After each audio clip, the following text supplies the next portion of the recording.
نیکی کبھی پرانی نہیں. نیکی کرو, صلہ ملے گا. کرو تو صحیح, کسی کو دیکھ کے مسکرا تو دو. قدرت تمہیں نہ مسکراتا رکھے تو پھر کہنا. جلتے رہو گے تو جلتے ہی رہو. دیکھو مجھے تو یہ پتا چل گیا کہ جہنم میں کون کون جائے گا. حضور نے بتا دیا, پتا کہا کون جائے گا. میں نے کہا جو یہاں جلتا ہے وہ وہاں جلے گا. ہنسنے کی بات نہیں, سچی بات. جو یہاں جلتا ہے وہ وہاں, اور جو یہاں نہیں جلتا وہ وہاں نہیں جلے. صاف سی بات, صاف سی بات. اب پہچان لو کہ تم جنتی ہو یا جہنمی, جلنے والے ہو یا نہیں. یہاں جلنا چھوڑ دو مومنوں سے, وہاں خدا تمہیں جلنے سے بچا لے. جس پہ نعمتیں دیکھو خوش ہوا کرو, بس پھر تمہارے لیے خوشیاں ہی خوشیاں. میرے امام نے بھی بتایا یہاں بھی جلتے ہیں, یہاں بھی ہے. میں کوئی بات بغیر دلیل کے نہیں کرتا.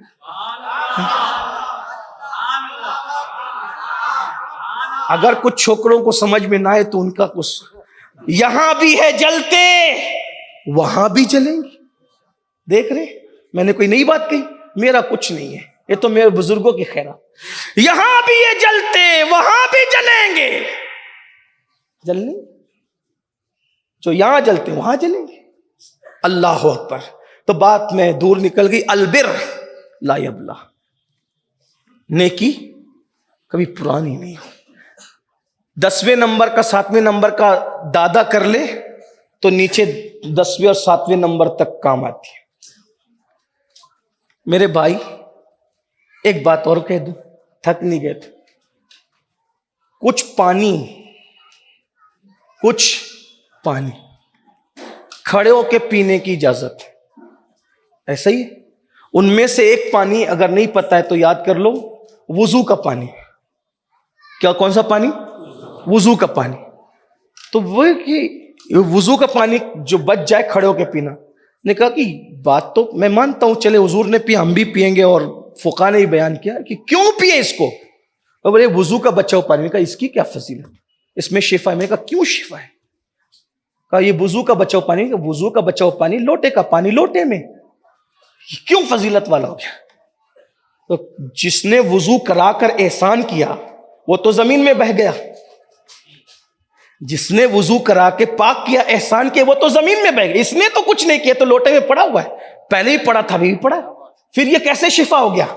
تو کہا اصل نے نیکی کی نا, قربانی اصل نے دی, تو برکت اس کی نسل کو یوں ملی.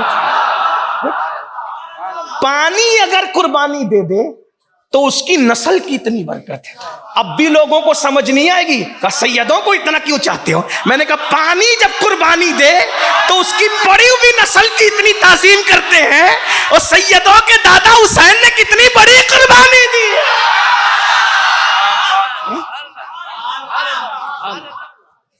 اسی لیے قدرت تو جب پانی قربانی دے تو اس کی نسل میں اتنی برکت ہے کہ اور پانی بیٹھ کے پینا ہوگا. لیکن یہ پانی جس کے دادا نے قربان, سمجھانے کے لیے ہے. تو یہ بات, البر لا یبل, نیکی کبھی پرانی نہیں ہوتی. وَذَمْ لا ينسى, گناہ کبھی بھلایا نہیں جا سکتا. گناہ ہے. اور ایک بات کہہ دوں, گناہ کوئی بھی کرے اس کی بھی سزا مل کے رہتی کسی شکل. یہ بھی کہہ دوں الیاذ باللہ, اگر صاحب کرامت ولی کہلانے والا بھی گناہ کر لے, ذمہ داری سے کہہ رہا ہوں, اس کو بھی سزا مل کے. اگر صاحب کرامت کہلانے والا, ولی کہلانے والا کہہ رہا ہوں, میرے جملے پہ غور کریں, صاحب کرامت ولی کہلانے والا بھی گناہ کرے اس کو سزا مل کے کسی شکل میں. ایک تو اسم اعظم جانتا تھا, غلطی کی اس نے, خدا نے اسم اعظم بھلا دیا, اس کی زبان کتے کی طرح سینے پہ لٹکی. قرآن میں یہ واقعہ موجود ہے کہ نہیں؟ اور بھی اس کی مثالیں ہیں. گناہ کبھی وَالدَّيَّانُ لَا يَمُوتُ,